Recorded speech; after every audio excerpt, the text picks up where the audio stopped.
they had on Elie Wiesel, Right. who had written books. His family died in the Holocaust. And they asked him, they said, if you could make any wish, what would it be? And he said, I would wish that people wouldn't just stand by. And he goes, the Holocaust happened because people stand by, and tragedies and genocide continue to happen because people stand by. And the host puts his hand on Elie Wiesel's knee and goes, and he turns to the camera and goes, and we're going to ask you to stand by. While we pray for...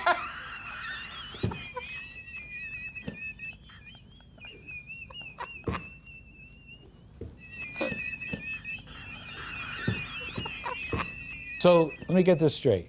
I'll do it in Belzerian. Let me get this straight. There's an earthquake, a tsunami, a meltdown of a nuclear plant, giant waves, and people have time to read my jokes. Oh, yes. Is that essentially? Well, that's what... What did you say? What I loved about the whole thing Right.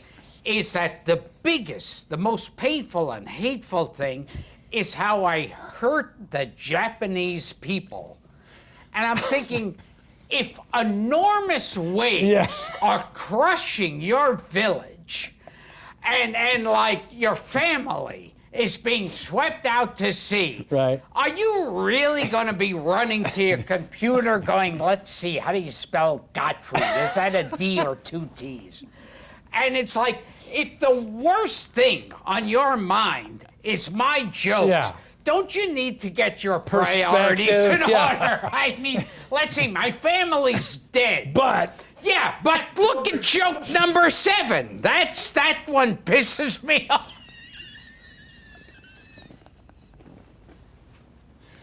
So, but what's great about that is that the truth of it, the irony of it, but that you addressed it immediately, because everyone in that audience, I mean, they were obviously your fans, but they all knew, what's he going to say? Yes. And you picked the perfect way to treat that.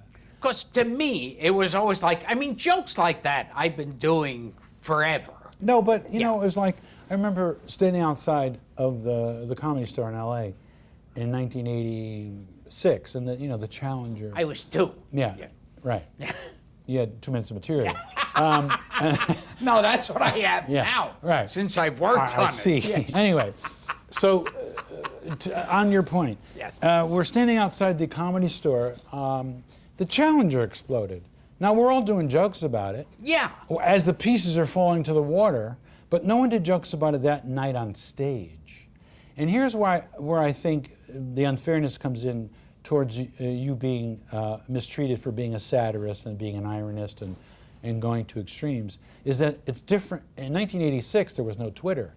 There was no Facebook. There was no of this 24-hour thing. So I think if you did this in 86, I don't think you would have been as busted as you were now, because millions of venues had the joke, and everybody, all these the fake outrage got to be seen by more people. What's interesting about the media to me is that certain people, when they heard your jokes at first, reflexively laughed. Yes. But then they saw these newscasters, getting all furrow-browed and outraged about it. So then they start, it's like people can't think for themselves. It's kind of like, I always thought these newscasters and TV hosts should get acting awards. Oh yeah, that's a great point. Yeah, because the thing is like, this is the way newscasters are, and these hosts of talk shows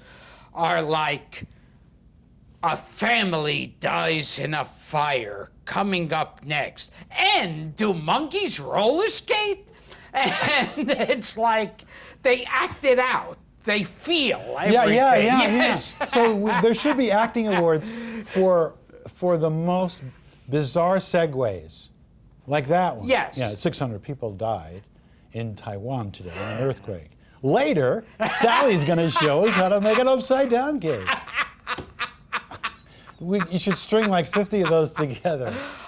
One of the best news things I've ever heard, they had on Elie Wiesel, Right. who had written books. His family died in the Holocaust. He'd written books about, and they asked him. They said, if you could make any wish, what would it be? And he said, I would wish that people wouldn't just stand by. And he goes, the Holocaust happened because people stand by, and tragedies and genocide continue to happen because people stand by. And the host puts his hand on Elie Wiesel's knee and goes, and he turns to the camera and goes, and we're going to ask you to stand by.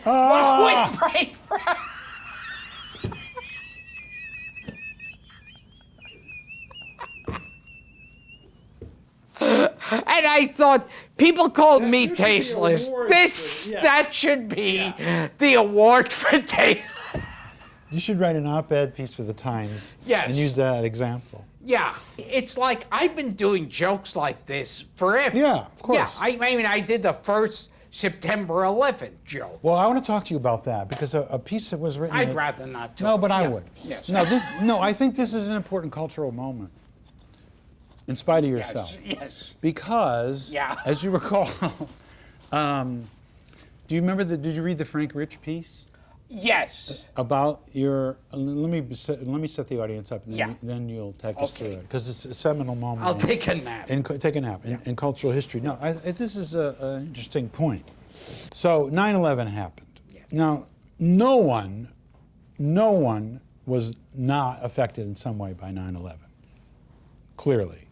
To the point where people would say things like, irony is dead, and how can we ever be funny again, and all these things. And even I, after 9/11, I said to my wife, I said, we'll talk about that later. When we were doing the Alan Thicke show. Yes, it was very. I was drunk. Yeah, right. So no, I said, I meant it. I said to Harley, that's my wife's name, as you know only too well. Yes. I was going. Oh, Harley. Yeah. No, that was my cat. Anyway. Yeah. You remember Mitty? Yes. You know what I have? I have? Yes. I have a picture of you. I was going to say. I always say these things, your cat? I never. No. I have a picture of you with Mitty when he was a little kitten. Anyway, so see, it's like every one of his stories, there's no payoff. No payoff. It's kind of like a Jew walks into a bar. You know my nickname, Mr. Setup. I just do the setups. So what was I talking? Polish guys here we go. That's it. So I'm in France, and 9/11 happens. The 9/11. Pretentious fuck. Yeah, right. I'm in France. Yes. I don't drop names. I drop countries. So I'm in France. I was in McDonald's at the time. But because you're cheap. Yeah. So a lot of people said, how can you be funny again? And it was a genuine concern. And there was a roast scheduled. Friars Club roast of Hugh Hefner, and you were asked to be a roaster. What was the date? Give us a date. This, like the 12th or the 15th? I don't know the exact date, but it was just like, it was a week or two. Really, I mean, close. The smoke was still in the air. Literally. And it's like, I remember that at first they thought they weren't going to have the roast at all. And then, and there was, the Emmys were coming up around that time, and they said, well, we might not run the Emmys. And then they figured, well, there's money in the Emmys. Yeah, of course. So then they said, well, we'll have the Emmys, but everyone will dress down. So in other words, if Pam Anderson wore a turtleneck... That's dressing down. Yeah, then the September 11th is But just a turtleneck. Yes. I'm sorry. When they decided, okay, we should do the roast. So whoever decided, which was, I think, a good decision. Did anybody say anything to you about material or anything? They hadn't really talked about it, but I remember when we were up there, everybody was like, the audience was like, and this was in New York. Yeah. To make Oh, it of even course. worse. Well, yeah, we'll never get over it. And it was like the whole audience was uncomfortable, and like the first joke I did. Well, excuse me one second, Gil. Yes.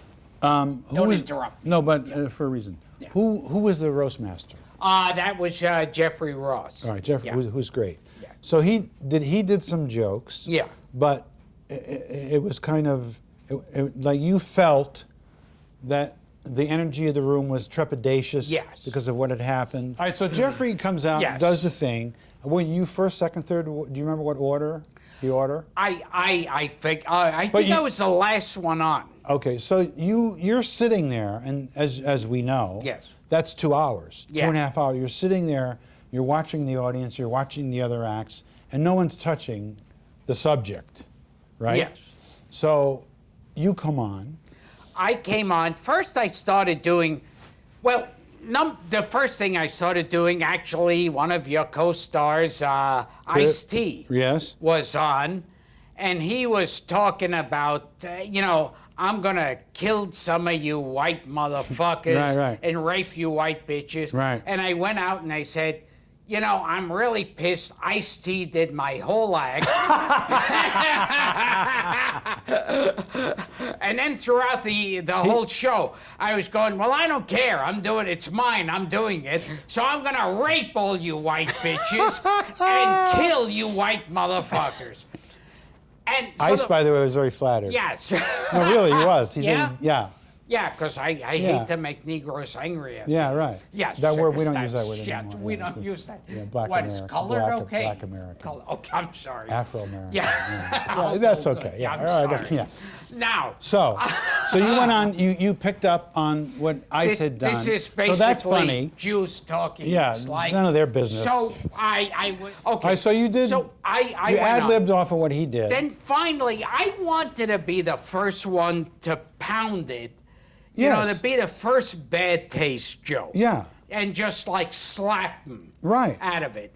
And so the first one I did, I started mild and I said, tonight I'll be using my Muslim name, Hassan bin Laden. So that was the first joke Yeah, that yeah. obliquely referenced. Yes. And then I said, I have to leave early tonight. I have to catch a flight to LA.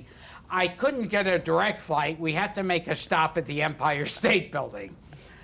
And forget it. No laughs? Yeah, it was gas, booze. You could Really? hear chairs screeching backwards. Really? One guy yelled out, this Too has soon. become a classic I moment. heard that. He yelled, too soon. And to me, I thought it meant I didn't take a long enough pause between the setup and punchline. And I should have said, we had to make a stop at the 1, 2, 3. Empire State Building. That is so fucking funny. And I had lost an audience like no one has ever lost and an it's- audience before, right, except okay. maybe you, Yeah. because I've seen it. Yeah. But that's nothing at all. Yeah. Nothing Yeah. against you. Well, no, you But gotta be good at I- something. I've never liked your Yeah. comedy. All right, but anyway, but that's besides the point. Besides the point. Let's not get personal. All right, so you lose. The So chairs are and scraping too soon. If you were to tell me that like a century went by Right. from the time I did that joke to what I did next, I would would have believe believed you. because that's how long. Yeah, for a it comic. is. Yeah, I mean, that a minute is is century. eternity. And then I go into the aristocrats joke. Now, 'cause- why? Yeah, I don't know. Was it as? Did you think?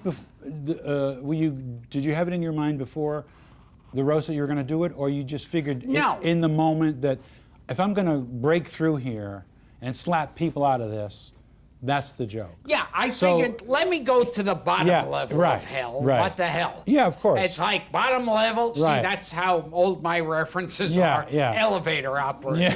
Yes.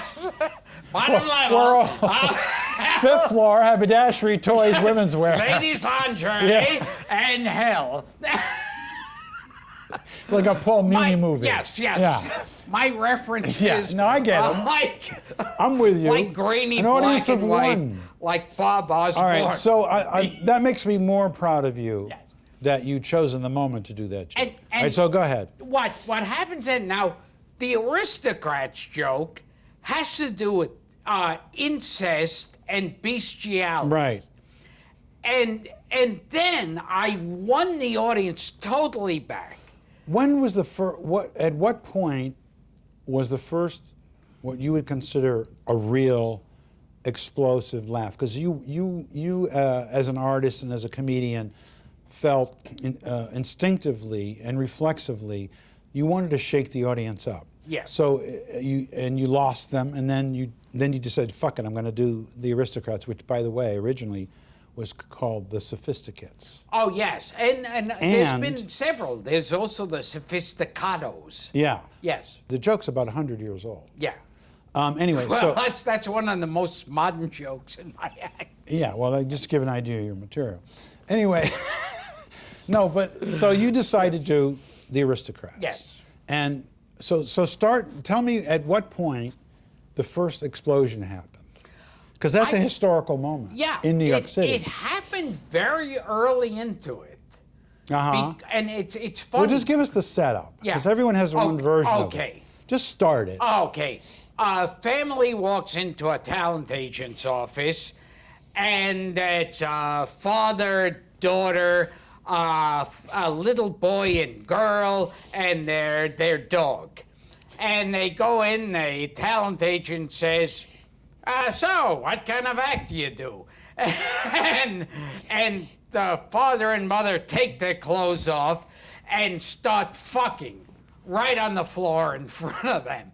And then the brother and sister take their clothes off and start fucking each other. And then they're jerking off the dog, and they're licking the dog's ass.